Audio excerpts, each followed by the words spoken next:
se Gospod svoje cerkve razširjene po vsem svetu, izpopolnijo ljubezni skupaj z našim papežem Frančiškom, našim nadškofom Stanislavom in vsemi, ki služijo oltarju.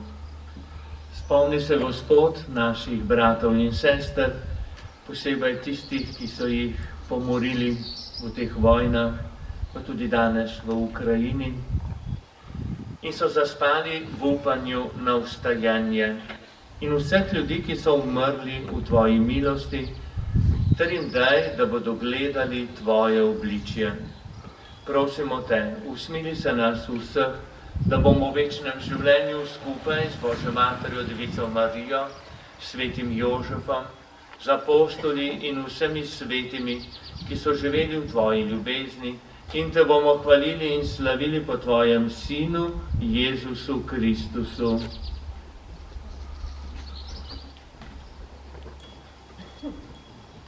O Kristusu, s Kristusom in v Kristusu, tebi vsemogočnemu Bogu Očetu, v občestvu Svetega Duha, vsa čast in slava na vse veke vekov. Amen.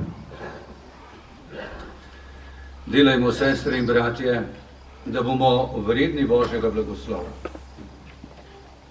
Bog blagoslavlja takrat in tiste, ki omogočajo, da ta blagoslov pride. In ni dovolj samo vedeti, ni dovolj tudi ne samo moliti, ampak je treba ustvarjati v svojem srcu in v svoji soseščini tako ozračje, da bo Gospod lahko res prinesel in mir, in resnico, in blagoslov. Kar pomeni, da je treba vsako slabo stvar poimenovati kot slabo, z besedo, ki ji gre, prositi odpuščanja in skupaj z drugimi graditi svet, v katerem živimo.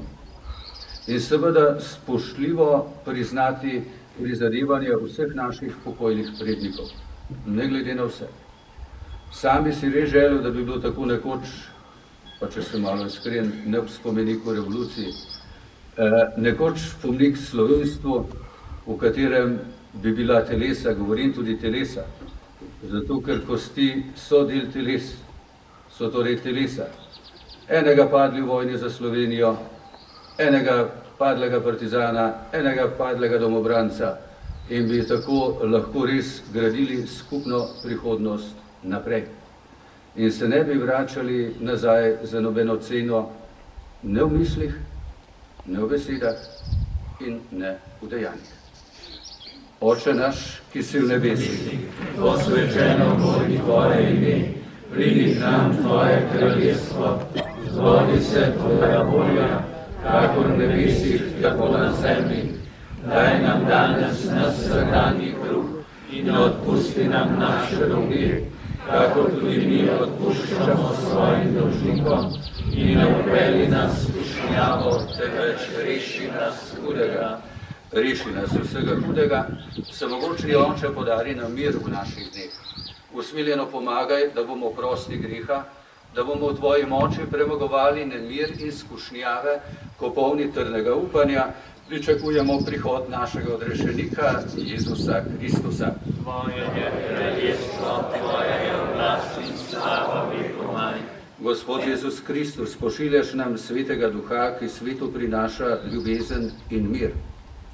Ne glej, prosimo, na naše grehe, ampak na vero svoje cerkve. Utrdi je v miru in je vodi k popolni edinosti, da se izpolni tvoja volja, ki živiš in kraljuješ vekovaj. Amen. Gospodov mir bodi vedno z vami. In s tvojim duhom. Jezus pravi, to smo v teh dneh poslušali, pravzaprav ob delovnikih. Bilo je rečeno, sovraži svoje sovražnike, jaz pa vam pravim, ljubite svoje sovražnike in delajte dobro tistim, ki vas preganjajo, in še molite zanje. Ko sem bil pri vojakih, je prišel eden od častnikov in rekel, oče, to je nemogoče ljubiti svoje sovražnike. Sem rekel, zelo je mogoče. Jaz imam rad vse ljudi. Jaz nimam sovražnikov. Ne dovolim, da se sovraštvo usidra v moje srce. In zato imam lahko rad tudi tiste, ki imajo mene za sovražnike. Jaz jih pač nimam za sovražnike. Ker če si dovolim, da se sovraštvo usidra v moje srce, bom težko se tega znebil. Zna biti, da bom še na smrtni postelji nosil breme sovraštva. Če pa naredim zdaj kot kristjan obred in se rečem, ne bom imel sovražnikov. Vsi so moji bratje, vsi so moje sestre, vsi so Slovenke, vsi so Slovenci. Ne glede na to, ali so verni ali niso verni.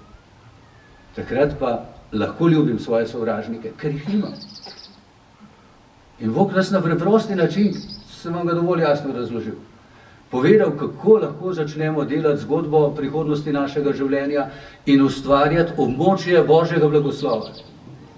Stiskom rok drug drugemu resnično podelimo resnični pravi Kristusov mir.